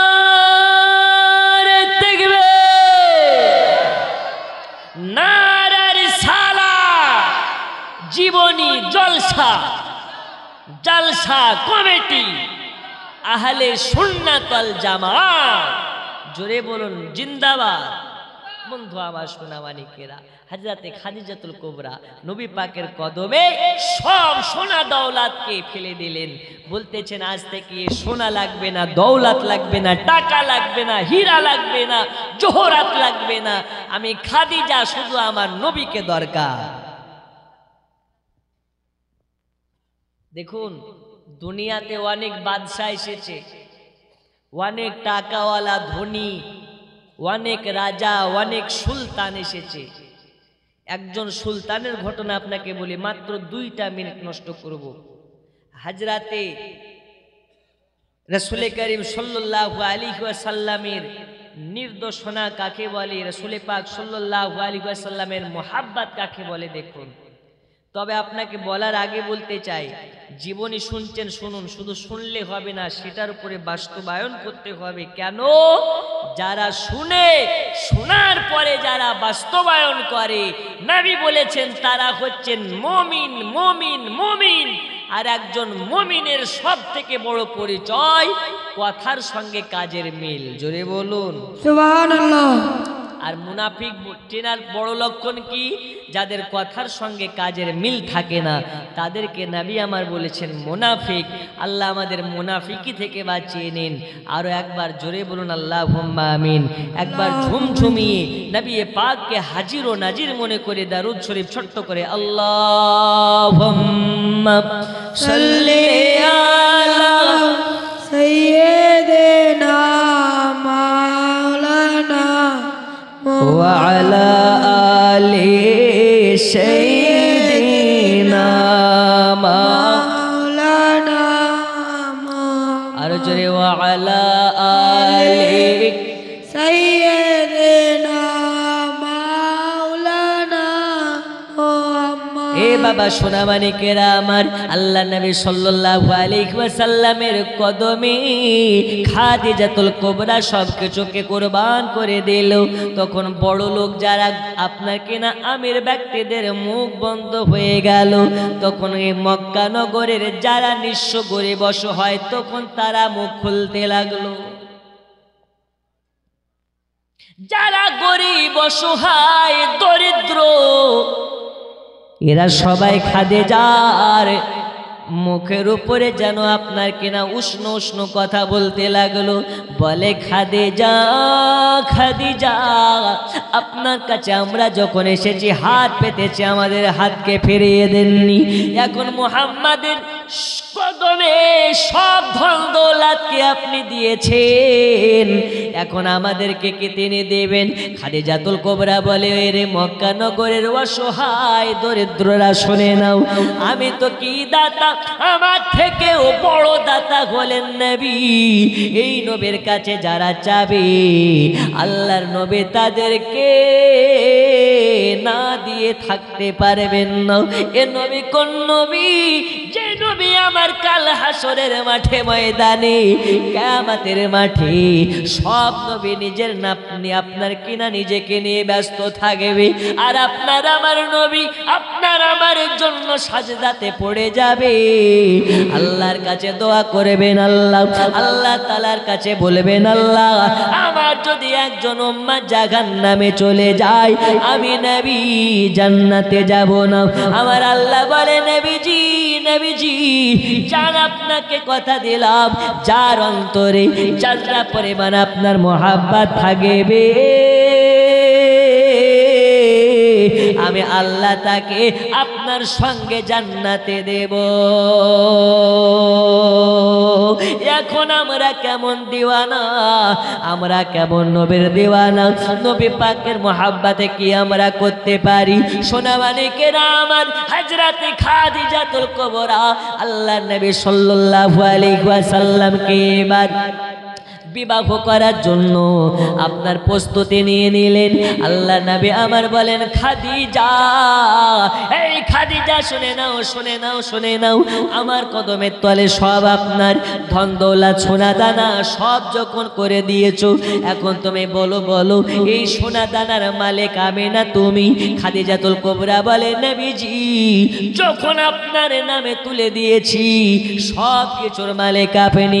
নবী আমার বলে, খাদিজা রে, তাহলে সোনা দৌলতের মালিক যদি আমি হই, হীরা জহরাতের মালিক যদি আমি হই, টাকা পয়সার মালিক যদি আমি হই, সব কিছুর মালিক যদি আমি হই, তাহলে আমার উপরে তো কোনো কথা বলবে না। বলতেছেন, না না ইয়া রাসূলুল্লাহ বলবো না। নবী আমার বলে, গোটা মক্কা নগরের অসহায় দরিদ্রদেরকে ডাকা হোক। নবী আমার এলান করে দিলেন, গোটা মক্কা নগরের যত অসহায় ছিল, যত দরিদ্র ছিল, অনেক মা ছিল নিজের মেয়ের বিবাহ দিতে পারছিল না, অনেক আপনার বিমারি ছিল ওষুধ কিনতে পারছিল না, অনেকে ছিল বাড়ি ছিল না, অনেকের বাড়িতে আপনার খাবার ছিল না। নবী আমার সবাইকে ডেকে যত সোনা দৌলত ধন দৌলত ছিল আল্লাহর নবী আমার অসহায় দরিদ্রর মধ্যে সব কিছু বিলীন করে দিল। শুধু তাই নয়, তাই নয়, আল্লাহর নবী সাল্লাল্লাহু আলাইহি ওয়াসাল্লাম আপনার কিনা যত কিছু ছিল সব কিছু দান করে দেওয়ার পরে বাড়িতে একটা এমন পরিস্থিতি এসেছিল, আল্লাহর নবী যে ওই যে হীরা গুহাতে গিয়ে আল্লাহ পাকের ইবাদত করতেন, একদিন যাবে হীরা গুহাতে, আল্লাহর নবী হযরতে খাদিজাতুল কুবরাকে জিজ্ঞেস করে, ওগো বিবি খাদিজাতুল কুবরা বলো, বলো বাড়িতে কোনো খাবার আছে নাকি? আমি হীরা গুহা চলে যাব, যদি বাড়িতে কিছু খাবার থাকে আমার সঙ্গে করে খাবারটা নিয়ে যাব। হযরতে খাদিজাতুল কুবরা বলে, নবীজি, নবীজি আপনার সঙ্গে যে খাবার নিয়ে যাবেন ওটা তো দূরের কথা, এখন যদি বলেন একটা খেজুর খাবেন, আমি খাদিজা আপনাকে এই সময়তে একটা খেজুর দেওয়ার মতন ক্ষমতা রাখি না। তো কেন কেন বলে, নবীজি, নবীজি এই মুহূর্তে বাড়িতে একটা খেজুর পর্যন্ত নাই।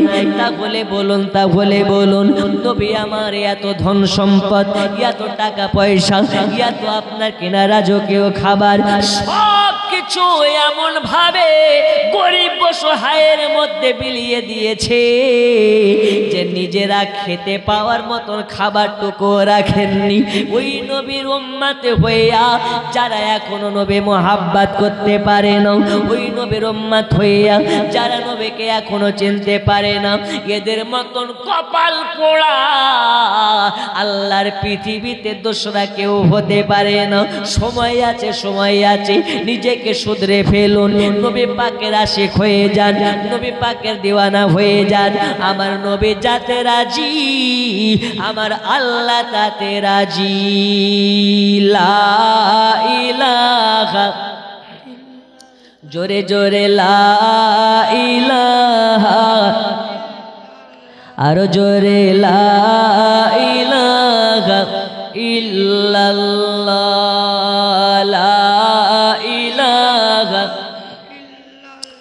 লা ইলাহা ইল্লাল্লাহ, লা ইলাহা ইল্লাল্লাহ, মুহাম্মাদুর রাসূলুল্লাহ। চিনে নাও গো দুনিয়াবাসী, চিনে নাও গো দুনিয়া, এমন নবী, এমন নবীর উম্মত মোরা পার করিবেন নবী আসিয়া। লা ইলাহা, আর জোরে লা ইলাহা ইল্লাল্লাহ, জোরে লা ইলাহা, লা ইলাহা ইল্লাল্লাহ, লা ইলাহা ইল্লাল্লাহ, মুহাম্মাদুর রাসূলুল্লাহ। বন্ধু আমার সোনামানিকেরা, আল্লাহ নবী সাল্লাল্লাহু আলাইহি ওয়াসাল্লাম এবার যত টাকা ধন দৌলত সম্পত্তি ছিল সব কিছু দান করে দেওয়ার পরে খাদিজাতুল কুবরার কাছে বলতেছে, খাদিজা এখন আমরা টেনশন মুক্ত, যতদিন ছিল ততদিন চাপ ছিল, এখন নাই আর কোনো টেনশন নাই, এখন নাই আর কোনো টেনশন নাই। সোনামানিকেরা আমার, ধন দৌলত আল্লাহ যাদেরকে দিয়েছে, এই ধন দৌলতের মধ্যে আল্লাহ তাআলা প্রত্যেকটা মানুষের ঈমান পরীক্ষা করতেছে। যাদেরকে আল্লাহ দিয়েছে তাদেরকে দিয়ে পরীক্ষা করতেছে, যাদেরকে আল্লাহ দেয় নাই তাদেরকে আল্লাহ না দিয়ে পরীক্ষা করতেছে। এই পরীক্ষাতে যারা জিততে পারবে তারা অরিজিনাল নবীওয়ালা হয়ে যাবে, আর যারা নবীওয়ালা হয়ে যাবে আমার আল্লাহ বলে তারা আরশওয়ালা হয়ে যাবে। সোনামানিকেরা আমার, আর লম্বা করতে চাই না, রাত 11টা হয়ে গেছে। আমি আপনাদেরকে আজ সারমর্মটা বলতে চাই। নবীর মোহাব্বতে নবীর বিবি গণেরা নিজের জীবনকে আপনার কোরবান করেছে, ধন দৌলতকে কোরবান করেছে। নবীর সাহাবেরা নবীর মোহাব্বতে সব কিছু নবীর কদমে কোরবান করেছে। ওই নবী কোন নবী? যে নবীকে রাজি করার জন্য নবীর প্রতি তাদের মানহাজ ছিল এটা, নবীকে রাজি করার জন্য দুনিয়াকে কষ্ট দেব, নবীকে রাজি করার জন্য দুনিয়াকে কষ্ট দেব। কিন্তু আমরা কি করি? দুনিয়াকে রাজি করতে গিয়ে নবীকে কষ্ট দিই। কি দিই না? দিই না গো। একটা ঘটনা বলি। একজন আল্লাহর ওয়ালি হযরতে বাইজিদ বোস্তামি, নাম শুনেছেন না শুনেননি? শুনেছেন। এখনকার ওলি আর ওই ওলির মধ্যে পার্থক্য একটু শুনেন। হযরতে বাইজিদ বোস্তামি অনেক দিন পরে বোস্তামনগরে আসতেছেন। তখন সবাই শুনে নিল যে আজকে আমাদের গ্রামে বাইজিদ বোস্তামি তিনার মুরিদগণদের সঙ্গে সাক্ষাতের জন্য আসতেছে। রমজান মাস দিনের বেলা আসতেছে। এখন আপনাদের গ্রামে যদি কোনো পীর সাহেব আসে, তা আপনাদের গ্রামের কাজ কি হবে? এই গ্রাম থেকে 10 জন ব্যক্তি হুজুরকে রিসিভ করে আনবে, কিংবা এক জায়গাতে দাঁড়িয়ে থাকবে, তা নাকি অভ্যর্থনা জানাবে। হযরতে বাইজিদ বোস্তামি তিনার 2 জন খাদিমকে নিয়ে রমজানে দুপুরবেলা চলে আসতেছে। আসার পরে দূর থেকে দেখতে পাচ্ছে গোটা গ্রামের মানুষ এক জায়গাতে দাঁড়িয়ে সবাই আহালান সাহালান মোবারকবাদ জানাচ্ছে। তখন বাইজিদ বোস্তামি দেখছে অবস্থা তো কেরোসিন, এত হাজার হাজার মানুষ আমার জন্য অপেক্ষাতে আছে, আর এত মানুষ যখন আমার সামনে দাঁড়িয়ে আমার প্রশংসা করবে, অটোমেটিক অহংকার কিন্তু বেড়ে যাবে। বাড়বে না বাড়বে না? বাড়বে।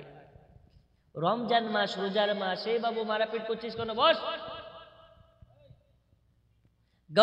হযরতে বাইজিদ বোস্তামি তখন মনে মনে চিন্তা করছে, আল্লাহ গো, এত বছর জঙ্গলে কাটিয়ে আসলাম, আর একটু পরিমাণ তিল পরিমাণ যদি অহংকার আমার মধ্যে জন্মে যায়, আমার 1000 বছরের ইবাদত নষ্ট হয়ে যাবে। একটু জোরে বলবেন না? সুবহানাল্লাহ। আল্লাহর ওয়ালি হযরতে বাইজিদ বোস্তামি রমজান মাসে তারা 2 জন খাদিমকে নিয়ে আসতেছে। হাজার হাজার মানুষেরা অপেক্ষায় আছে, হুজুর বাইজিদ বোস্তামি আসতেছে। এই কারণে অভ্যর্থনা জানার জন্য সকলে আহালান সাহালান জানানোর জন্য দাঁড়িয়ে আছে। হযরতে বাইজিদ বোস্তামি কি করলেন? ওদের মধ্যে যখন পৌঁছেছে, পোটলা থেকে 2টা শুকনা রুটি বার করে দিনে দুপুরে বেলা রমজান মাসে ছিঁড়ে ছিঁড়ে খেতে লেগেছে। সুবহানাল্লাহ। এখন যদি দিনের বেলায় হুজুর আপনাদের গ্রামের ইমাম সাহেব দুপুর বেলায় ঘরের ভিতরে বসে ভাত খায়, ওর ইমামতি থাকবে? হুজুর নিজেই তো রোজা করে না, ওকে তা আপনার কিনা হযরতে বাইজিদ বোস্তামি দিনের বেলা রমজান মাসে রুটি চিবাতে লেগেছে। তখন সবাই দেখে আর বলে, ই পীর না রে ভণ্ড, ই কেমন পীর যে রোজা করেনি, ও দিনের বেলা তো রুটি খাচ্ছে। হযরতে বাইজিদ বোস্তামি রুটি চিবাতে লেগেছে, সবাই গালি দিচ্ছে আর পালিয়ে যাচ্ছে, গালি দিচ্ছে পালিয়ে যাচ্ছে। হযরতে বাইজিদ বোস্তামি দেখে তার 2 জন খাদিম ছাড়া সবাই পালিয়ে গেছে। তখন হযরতে বাইজিদ বোস্তামিকে জিজ্ঞেস করলেন তানার খাদিমেরা, ওগো হুজুর, আপনি দিনের বেলা রমজান মাসে আপনি কেন রুটি চিবিয়ে খেতে লেগেছেন? ওগো বাইজিদ বোস্তামি, সবাই তো চলে গেল।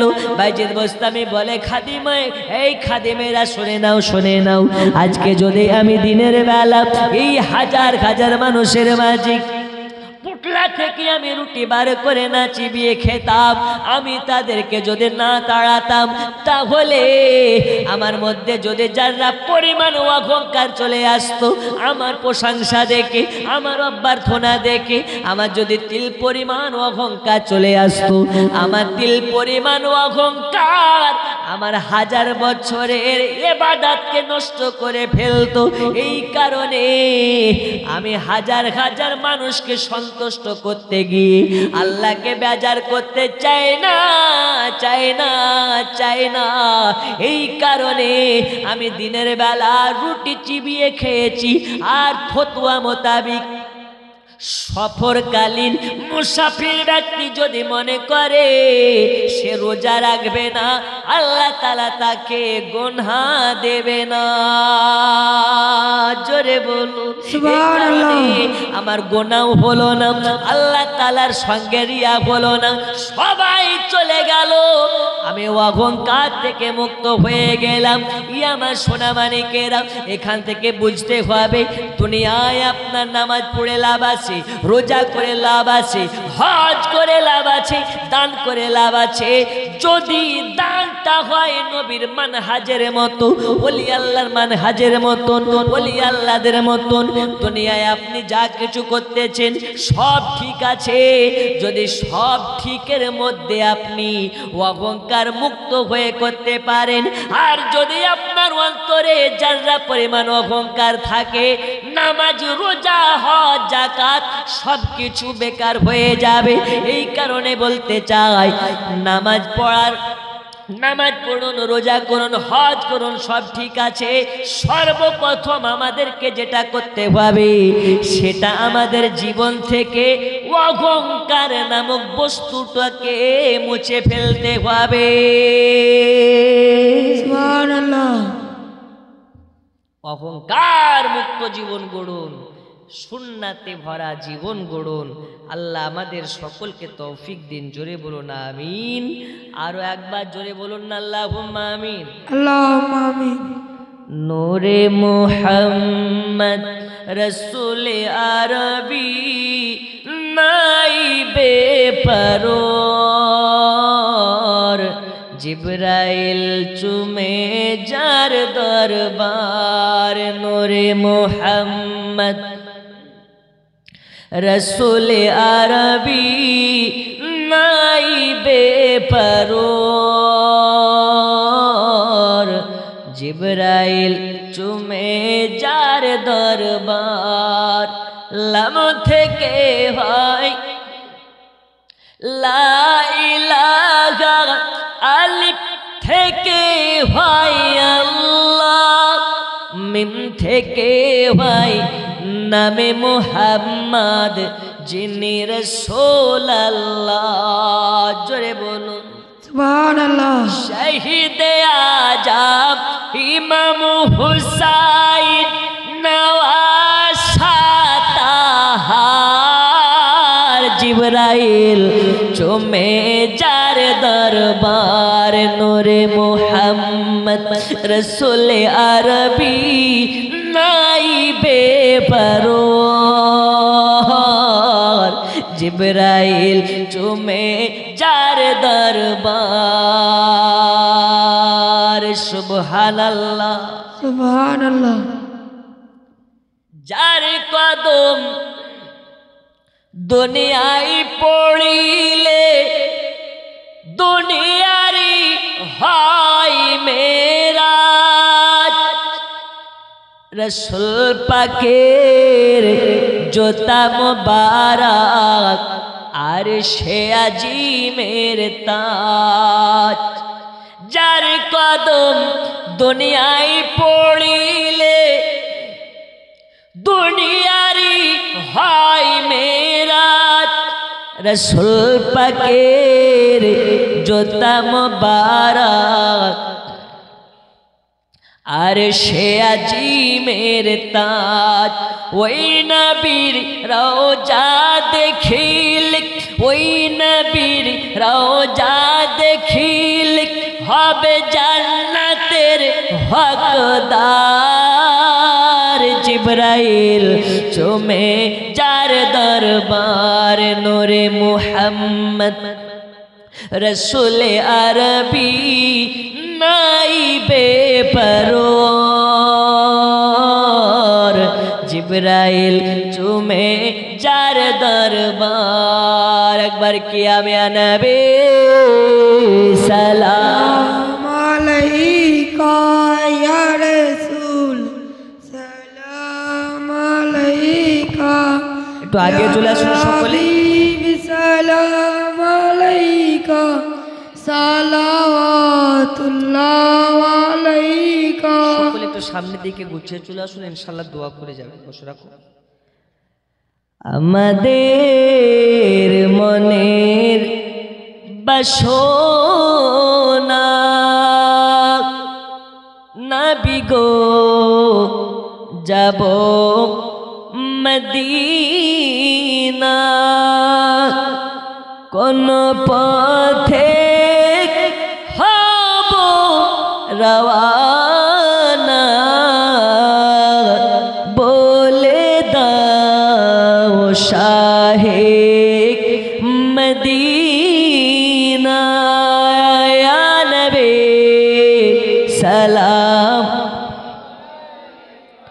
ইয়া রাসূল সালাম, ইয়া হাবিব সালাম সালাওয়াত।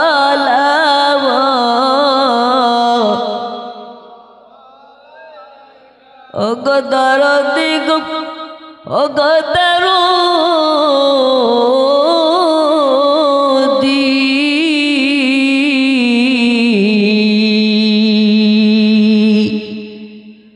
আজানে শুনি আপনার নাম, কলেমায় পড়ি আপনার নাম, নামাজ আপনাকে সালাম। আপনি যে নূরে মুজাসসাম, ইয়া নবী সালাম।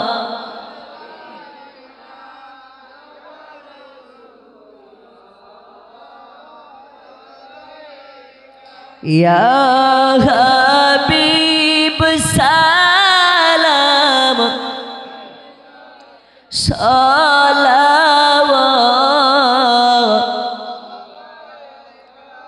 সকলে সামনে গুছিয়ে বসুন। আসসালাতু ওয়াসসালামু আলাইকা ইয়া রাসূলুল্লাহ। কেউ পিছাবেন না, সামনে একটু গুছিয়ে বসুন। আসসালাতু ওয়াসসালামু আলাইকা ইয়া হাবিবাল্লাহ, বালাগাল উলা বিকামালিহি, কাশাফাত দুজা বিজামালিহি, হাসনাত জামিউ খিসালিহি, সাল্লু আলাইহি ওয়া আলিহি। জি সামনে বসুন চাচা, বসে পড়ে। জি আল্লাহ তাআলা এ মাহফিলকে কবুল করে নিন, আর মাহফিলের সকল ব্যাটনেওয়ালাকে কবুল করে নিন। জোরে বলুন আমিন। জি একটু বসুন, আপনাদেরকে জীবনটা একটু গুছিয়ে দিই, তারপরে দোয়া করে সকলে বিদায় নিয়ে যাব। মা খালারাও খুব সুন্দরভাবে বসে আছে, মা খালাদেরকে কবুল করে নিন। আরো জোরে বলুন আমিন। দেখুন হযরতে খাদিজাতুল কুবরা, 2000 নারে তাকবীর, না চাইতে টাকা, নারে তাকবীর, নারে রিসালাত, দানকারী দাতাগণ জোরে বলো না আমিন। আল্লাহ তাআলা বলেন দুনিয়াবাসী শোনো, জীবনকে অহংকার মুক্ত করো। খাদিজাতুল কুবরা ওই সময়ে মক্কা নগরের সব থেকে বড় ধনী, কিন্তু নবীকে মোহাব্বত করে অহংকারকে পানি করে দিয়ে ধনী থেকে একদম জিরো হয়ে গেলেন, নবীর কদমে সব দিয়ে দিলেন। কেন? নবীকে সন্তুষ্ট করার জন্য। কাকে সন্তুষ্ট করার জন্য? আর আমরা কি করি? দুনিয়াকে সন্তুষ্ট করার জন্য নবীকে ভুলি। আব্বাজি আমার সোনা মানিকেরা, লম্বা আমি আর করতে চাই না, মাত্র আপনাকে 10 মিনিট আমি বোঝাতে চাচ্ছি, কারণে জীবনে শুনতেছেন, জীবনীতে লাইন বরাবর বলা লাগে, তার সাথে সাথে আপনাকে এতটুকু মেসেজ আপনার মধ্যে দিতে চাই, যাতে নবীর জীবনী থেকে আমাদের আদর্শ আমরা আপনার কিনা নিজেদের মধ্যে গড়তে পারি। হযরতে খাদিজাতুল কুবরা দয়াল নবীকে যখন বিবাহ করলেন, খাদিজাতুল কুবরার বয়স ছিল 40 বছর, নবী পাকের বয়স ছিল 25 বছর। কিন্তু নবী আমার খাদিজা আপনার নবীকে এত মোহাব্বত করতেন, এত ভালোবাসতেন। খাদিজা যতদিন দুনিয়াতে বেঁচে ছিলেন, নবী আমার দ্বিতীয় বিবাহ করেন না।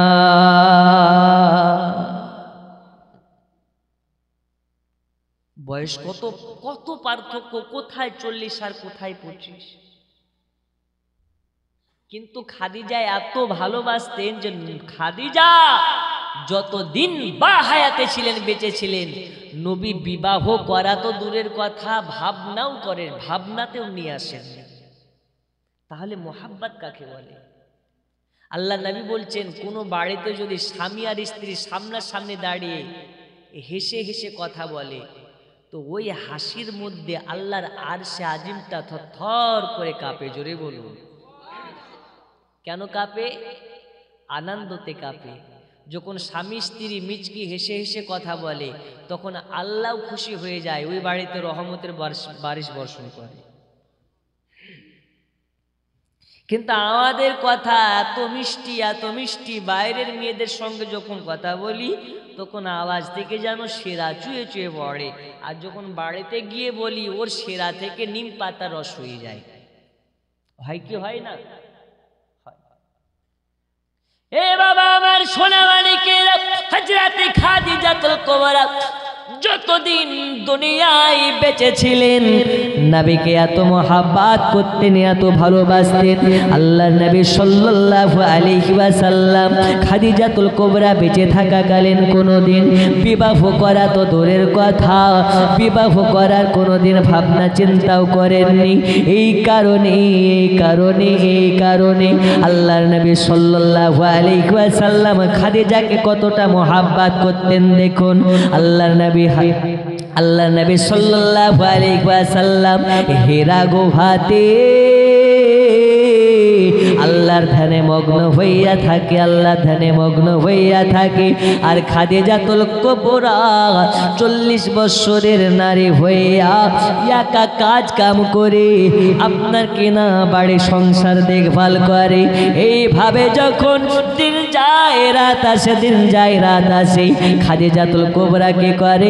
বাড়ির কাজ কাম করে নবী আমার হীরা গুহাতে আল্লাহর ইবাদত করে, আর খাদিজাতুল কুবরা খাবার তৈরি করে হীরা গুহাতে নিয়ে যায়। একবার করে আসে। আল্লাহর নবী সাল্লাল্লাহু আলাইহি ওয়াসাল্লাম খাদিজাতুল কুবরার এই আসা যাওয়া দেখে অনেকটাই যেন খুশি হয়ে গেছে। একদিন আল্লাহর নবী সাল্লাল্লাহু আলাইহি ওয়াসাল্লাম হীরা গুহাতে আছে, আর খাদিজাতুল কুবরা শরীর নিয়ে উঠতে পারছে না, শরীরটা যেন ভারী হয়ে গেছে, উঠতে পারতেছে না, শরীরটা যেন ক্লান্তকর হয়ে গেছে। যেতে একবার করে ওজোট খায় পড়ে যায়, আবার উঠে যায়, আবার যায়, আবার ওজোট খায়, আবার উঠে যায়। নবীর কাছে যখন পৌঁছে গেছে হযরতে খাদিজাতুল কুবরা একবার ওজোট খেয়ে পড়ে গেছে। আল্লাহ নবী এটা দেখার পরে যেন মুচকি হাসতেছে। খাদিজাতুল কুবরা বলে, নবী গো আমি পড়ে গেলাম, আমার পড়ে দেখে আপনি হাসলেন, এই হাসাটা কেমন আমি বুঝতে পারলাম না। নবী আমার বলে, খাদিজা রে খাদিজা, আজ তুমি যখন আমার কাছে আসতেছো তোমার আসা যাওয়া দেখে আমি নবী সন্তুষ্ট হয়ে গেছি। এই বয়সে এত কষ্ট করে আমার কাছে খাবার পৌঁছাইয়া দিচ্ছ, এটা আল্লাহ তাআলা দেখে আল্লাহ খুশি হয়েছে। আর আল্লাহ খুশি হইয়া খাদিজা তোমাকে আমার রব আল্লাহ আল্লাহ তোমাকে সালাম পাঠিয়েছে। কে সালাম দিয়েছে? আল্লাহ সালাম দিয়েছে। কাকে? খাদিজাকে। জোরে বলুন। নবী আমার বলে, খাদিজা তোমাকে আল্লাহ সালাম দিয়েছে, তুমি সালাম গ্রহণ করো। আর আমার আল্লাহ বলেছেন, খাদিজা রে নবীর মোহাব্বতের দিওয়ানি হওয়ার জন্যে আল্লাহ খাদিজার জন্য ওই জান্নাতে এত বড় একটা প্রাসাদ বানিয়েছে। ওই প্রাসাদটা যেন দুনিয়ার কোনো টালি দিয়ে নয়, দুনিয়ার মার্বেল দিয়ে নয়, ওই টালি মার্বেল গুলো জান্নাতের হীরা সোনা দিয়ে গোটা প্রাসাদটাকে আল্লাহ নির্মাণ করেছে।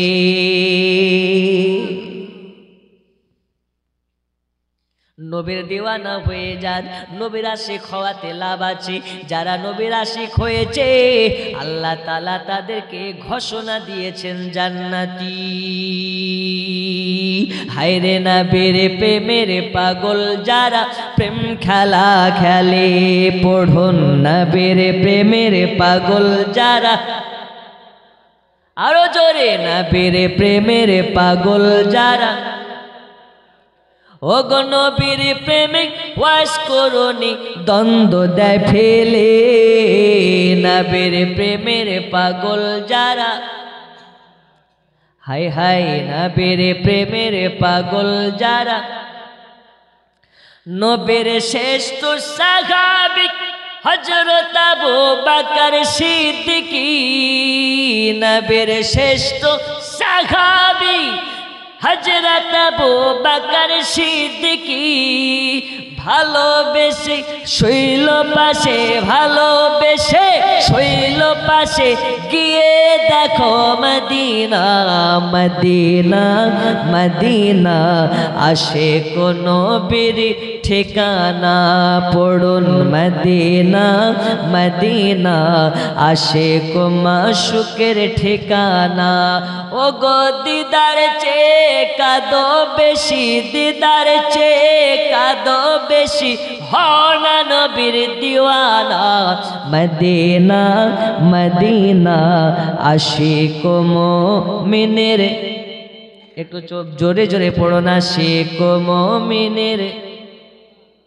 ওগো জালালউদ্দিন সিউতি ৭৫ বারে দেখলো নবীজি জোরে বলুন ওগো জালালউদ্দিন সিউতি ৭৫ বারে দেখলেন নবীজি এতবার দেখিয়াও তাহার এতবার দেখিয়াও তাহার তৃপ্তি যেন হলো না মদিনা মদিনা আশিক মুমিনের হাজি আশিক মুমিনের ঠিকানা ও গো দিদার চেয়ে কাঁদো বেশি দিদার চেয়ে কাঁদো বেশি হনা নবীর দিওয়ানা মদিনা মদিনা আশিক মুমিনের ঠিকানা আল্লাহ আমাদের সকলকে কবুল করে নিন জোরে বলুন।